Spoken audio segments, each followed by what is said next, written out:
Wonderful, wonderful. Thank you very much. Thank you very much. And good evening, everybody. Thank you very much for joining me here on Ask One Radio, Avana Psychic Radio, and Moonstrike TV. This is our show, Zsuzsanna Medium, and I'm your host, Zsuzsanna Hörcsög, and I'm a psychic, a medium, an intuitive teacher, a coach, a healer, and a therapist.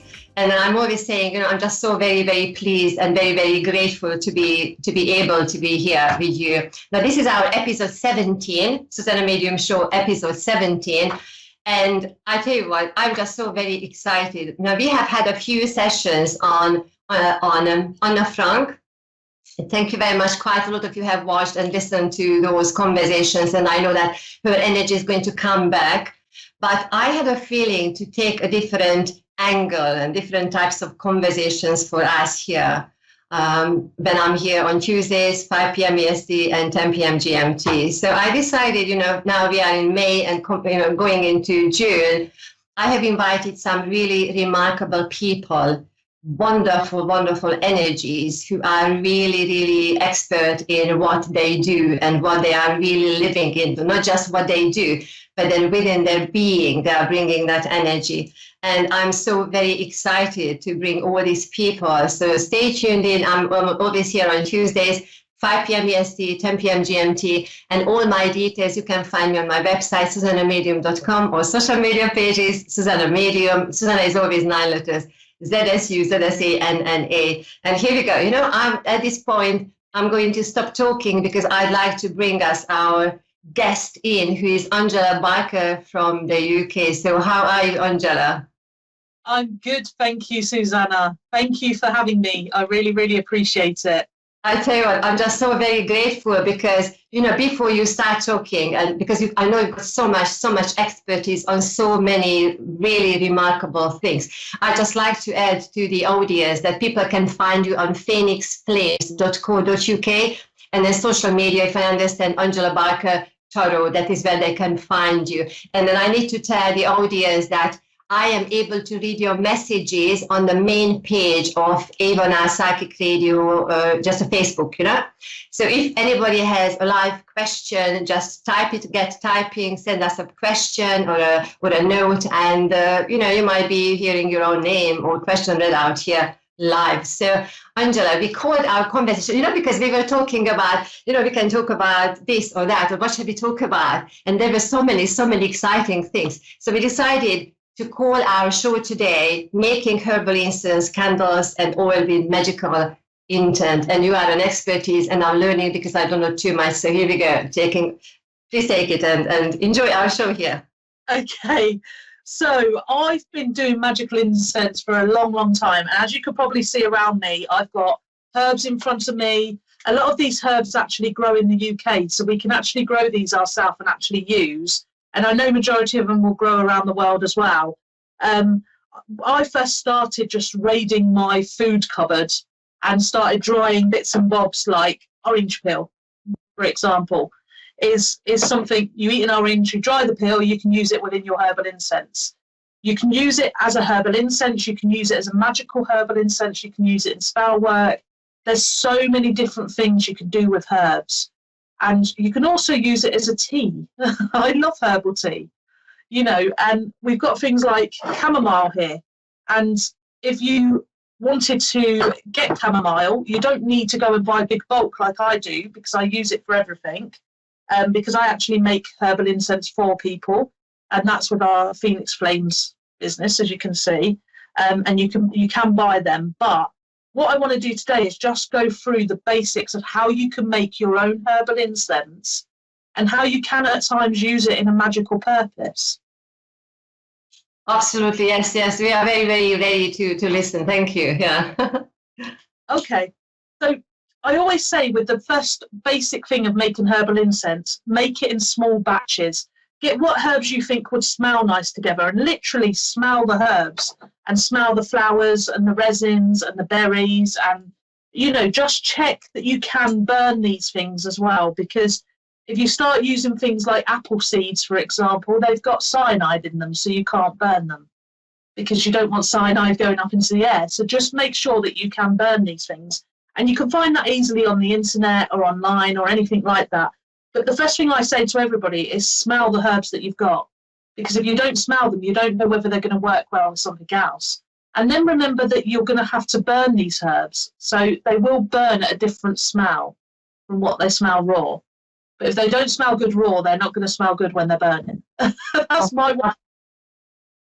You know, I was actually thinking about, you know, is there any, because, you know, how people say that, you know, pick certain things at certain time of the year. And, you know, when I was watching your recordings, I was thinking, you know, whether there are certain times, you know, if you take the moon cycle, for instance, you know, because I know that you put your, so can you say something? So is there a certain time, or we can actually just really go and touch and feel the scent, and then when we feel that the plant is wanting to come with us, that is the time when we pick? Or how do you do yours? I actually do it purely intuitively. Now, in England, there are certain times of the year when you want to pick your flowers. I mean, I don't particularly like picking lavender while it's in full bloom, where the bees can still be using it and collecting their honey. I don't think it's right to take that away from the bees, for example. So, because bees are very important to our ecological system. So I'd rather the bees be using that honey themselves, and then I will take the lavender once it starts, just before it starts to die off. You know, so you still get that scent and you still get all those little pods of the lavender. The same with things like roses and any other flowers. Take it just before it's about to die, rather than while it's in full bloom, and it can be utilised in the actual ecosystem, you know. And I don't take everything from my garden. You know, I like to see things go to seed. I like to see things regrow and repopulate itself. I've done that with raspberry bushes in my garden, actually. I've actually got raspberry, that's not raspberry. I've actually got raspberry leaf here, right in front of me. That is raspberry leaf from my garden that I've dried. But I brought a 10 pence raspberry plant that was going old, and they were getting rid of at a garden centre. So I brought it for 10 pence and I planted it in my garden thinking it's a stick, it's not going to grow. And it did grow. I've now got about 8 raspberry bushes in my garden, and I don't want to remove any of them, and they keep repopulating and regrowing. So I actually dry the leaf from the raspberries just before the end of the season, and I end up with a big jar of it every year, and it lasts a good solid year. If you put it in one of these mason jars with the big seal lids on, it lasts a good solid year, so that will last me all year. But I use quite a lot of raspberry leaves, so there's quite a lot there. The same with things like fig leaves and stuff like that. They die off in the winter, so you might as well take them, dry them, and utilise them within your herb making. There's no reason why. Yeah. What I do want to show people, because I do need to get my charcoal disc started off, is how to light a charcoal disc. Because when you're burning herbal incense, not many people know how to light a charcoal disc. So I'm going to hold it up so it's a bit easier for the camera here. But as you can see, I've got a cast iron cauldron here, which I'm going to put the charcoal disc into. But if you hold the charcoal at the side of a flame, you'll start to see there's sparks going across. I don't know if you can quite see that on the camera, but there's going to be sparks going across. Now, when those sparks hit the centre, you put that into your heat-proof dish. Okay? The sparks will then continue to go all the way across. And I don't know if you can quite see the sparks there, Zsuzsanna. I am looking, yeah. Yeah, so it's like halfway through, allowing it to go to, and then, you know, so you see, for instance, I would be like a beginner, you know, so I would be probably very careful. I would be doing it very carefully. Yeah. So literally, once that sparks, it's really cold until it hits about just over halfway. So until it gets about 3/4 of the way across, it's really quite cold on the bit that you're holding. But some people use sort of tongs to hold onto the charcoal and stuff, so they're not really breaking their fingers and stuff. But I've been doing it for so long, I kind of know when to put it in, and you do get used to it. And the sparks will now continue all the way across. I don't know if you can quite see it, but all the way across the charcoal there.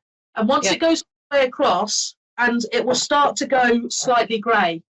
So can you see the real sort of, see it starting to burn in there, or is it a bit too dark for you? I can see the light, yes. I can see the light, yeah.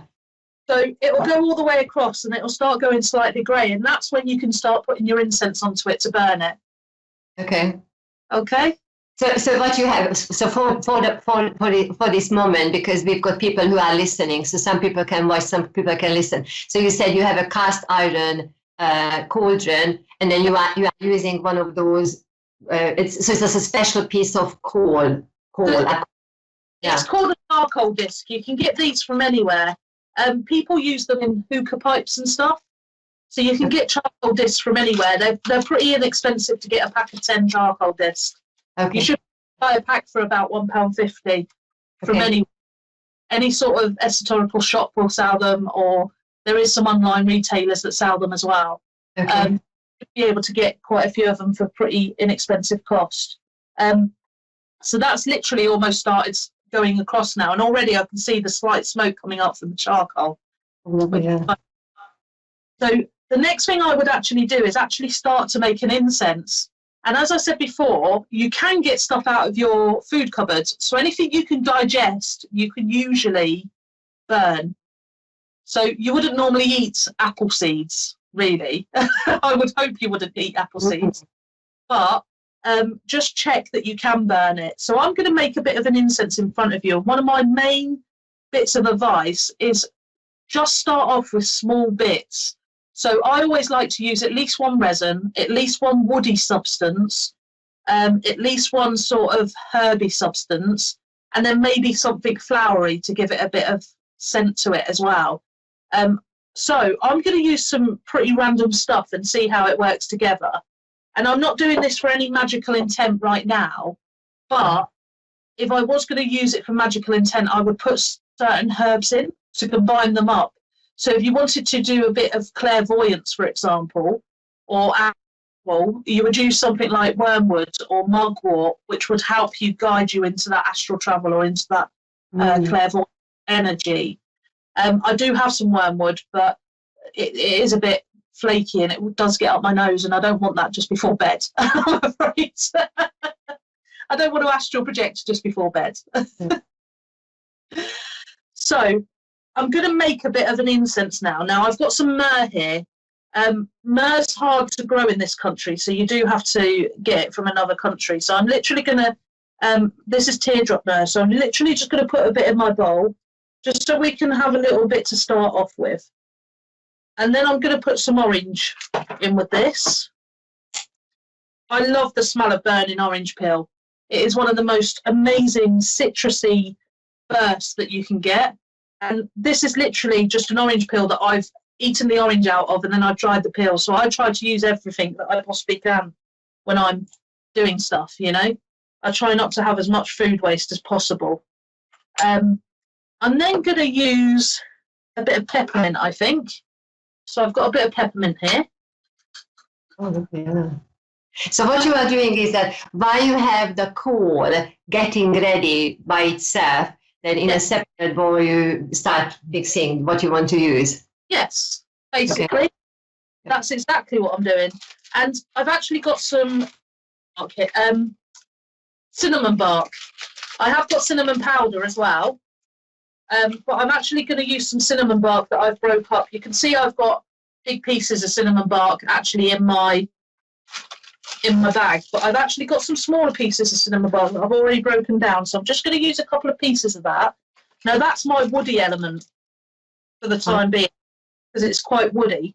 Now, if I wanted a real kick, I would also use the powder, because cinnamon powder would give it a real powder. So if you want something sort of getting rid of or banishing or protection, cinnamon powder is quite good because it gives it that bit of kick. So now we've got the charcoal. It's nice and bright, and it's kind of, I don't know if you see it. Yeah. Great. So if I was putting an intention into this is where I'd put the intention in. So I would literally think about what my intention is, and I would literally ask the herbs to do what I want them to do. So I would sit here saying it to the herbs as I'm doing it. So if I was using this magically, that's what I'd be doing right now. And then if I wanted to sort of put the herbs in the moon for a night to get some feminine energy and to get some nice moon energy, I would do that. Or if I wanted some proper boosting energy, I would put it in the sun for a day. So I'm just taking a pinch of this. I'm trying to get a pinch of everything. And I'm just going to pop this onto my charcoal disc now. and I'm going to test it. I'm just going to make sure I've got a bit of myrrh in there because I've just noticed I've not got any myrrh on it. And I'm just going to test it. So literally, I've made the smallest piece of incense there. I don't know if you can quite... Let me see if I can alter the... You can probably... Yes. But the smallest piece of incense there, just to test it. And what I'm going to do is I'm just going to smell it. Oh, that does smell good. Yeah. I think the thing is practice. Because I've been doing this for so many years, when you add things together, you kind of know what's going to work eventually, you know? But as you can you see all that smoke coming out of that cauldron? Yes, yes. Out.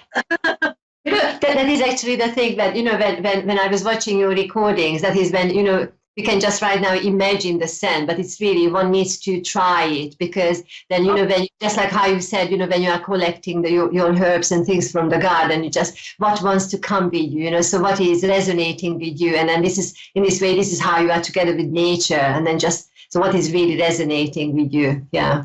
Yeah, and I mean, you don't go to your garden either when you're going out for walks. I mean, things like nettle, for example. I've harvested this on one of my walks. I took a big bag and I ended up with a carrier bag full of nettle, which I brought back and I dried. And if you can see it, I've actually chopped it into, just spill it everywhere. I've actually chopped it into loads of smaller pieces, because when I do that now, it's not going to be stingy. Uh-huh. So when you first pick nettle, it's quite stingy. But nettle's very, very protective, and it's very, very good if you want to get somebody to back away from you. Yes. Nettle's good. So this is still burning with these little bits. As you can see, it's still burning, it's still going. So I'm gonna let that burn while I make another one for you. So if there was something that you wanted me to make for you in particular, Zsuzsanna, what would you want it to be? I tell you what, clearing space, you know, or making, like, manifesting things, you know, just like feeling, or grounding, even grounding, I think even grounding, you know, because I think in the current climate, what we live right now, I think lots of people might be interested in that, how I ground myself using these elements. Okay. That's not a problem. I can do some grounding. We've got some catnip here, which is quite good for grounding. It's also good for protection, because I do think we need some protection while we're grounding. I've got some comfrey here, which is quite good for grounding. This is also quite good for love as well. So if you want a bit of grounding love, that's not too bad. Now, I've got some mountain ash berries. These are quite good for grounding. Now, these are a bit more difficult to get in the UK, which is why I've not got too many of them. But they smell amazing. Now, the one thing I say with berries, and I use a lot of juniper berries, which you can get in the UK. The one thing I say with berries is crush them a little to let their oils out, because when they burn, if their oils are out, it's going to be a little bit easier for them to burn. So I'm just going to, where's my basher? So this is actually my pestle and mortar here.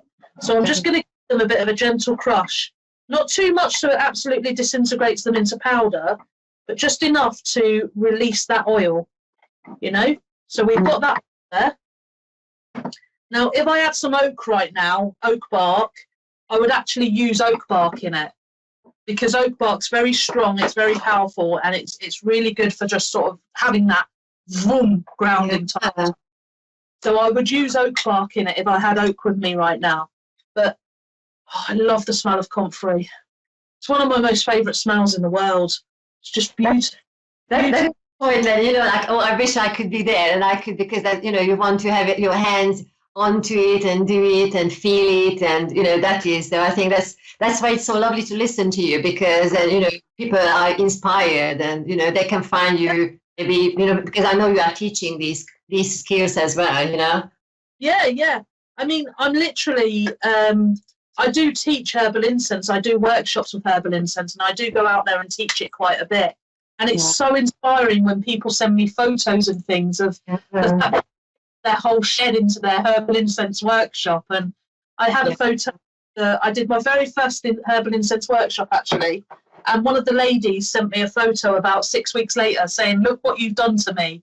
And she just had shelves up in her shed. And she showed me around the shed, and there was this little space left for a lawnmower and her garden equipment. And it was just covered in shelves and jars of herbs like this, you know, just covered. And it was such a beautiful sight to know that I'd inspired somebody that much. And it was gorgeous to know it. So I'm just going to give this a little bit of a spin round. And I am going to add a bit of myrrh again, because that's the only resin I've got on me at the moment. I've just done a massive build up of our jars of incense. So I have started running out of some actual base stock, but I do love my myrrh. It is one of my most favourite go-to things that you can pretty much add to anything to help with the magical intent. And myrrh is grounding anyway, so it's quite nice to have. So I'm just going to... We've got, Angela, while we are doing it, we've got about 4 or 5 minutes, I feel. Okay, no problem. So with herbal incense, it's all about practice. It's all about giving it a go. It's all about having fun with it and enjoying it. And when you're doing something magical, and I'm putting this out there for everybody that's watching or everybody that's going to be watching afterwards, and I've put the intent in as I'm doing it, and I'm saying this is to help everybody ground and find their peace and find their relaxation within their self. And that's what this herb is for. And this is for everybody that's out there right now. Oh, lovely. Thank you very much. Yes, so much needed. So much needed. It is. But I would say to everybody, go out there and give it a go. Find some herbs in your cupboards. Find some flowers outside. You can... Things like cedar is really, really good in herbs, especially wet. I love wet cedar rather than dry cedar because the oil is so potent and it gives such a lovely smell off of it. But yes, I would say advise everybody to go out there and give it a go. And if anybody wants any advice on it, they're quite welcome to contact me. Lovely, lovely, lovely. Thank you. You know what? I'm just thinking now. You put the herbs in the cauldron, so they are, and then you leave them there, and then it's like I would imagine like how it is changing its quality, and then even the air around it would be different. And this is how it does its magic in that sense.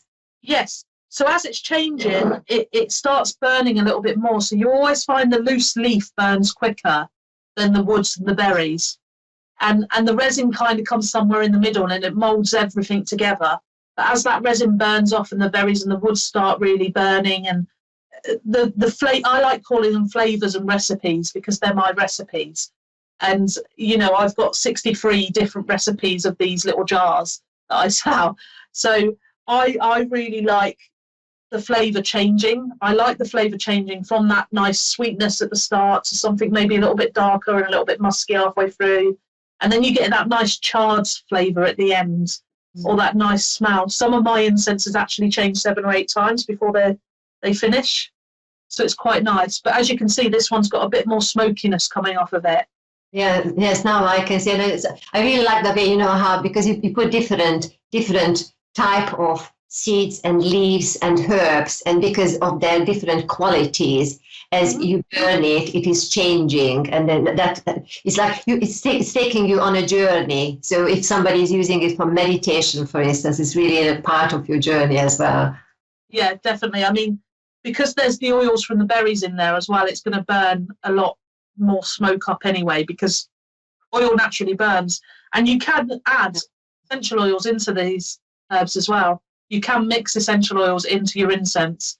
I wouldn't do as such a small portion like I'm doing, because it will overpower the other herbs.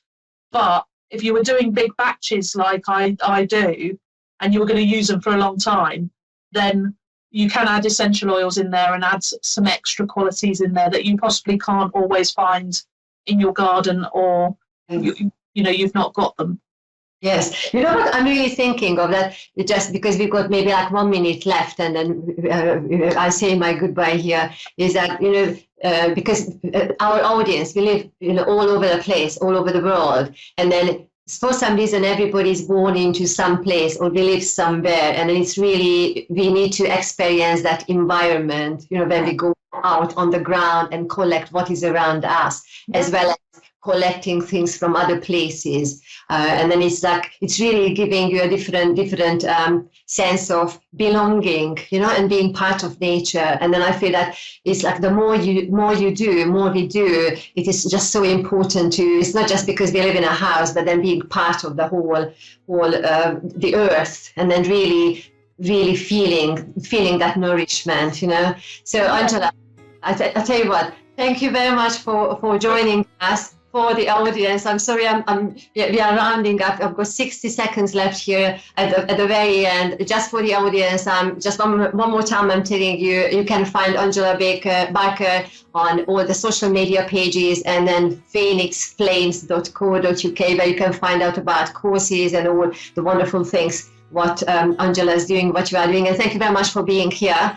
And for the rest of us, for all the audience, thank you very much for joining me here. That was our show, Zsuzsanna Medium, episode 17. And I'm your host. I was your host, Zsuzsanna Hörcsög. And I'm going to be back next Tuesday, 5 p.m. EST and 10 p.m. GMT, and sending you lots of love and many, many blessings. And then just breathe in all these beautiful things, what Angela shared with us tonight. So thank you very much, and lots of love to everybody. And have a beautiful week. Thank you. Thank you.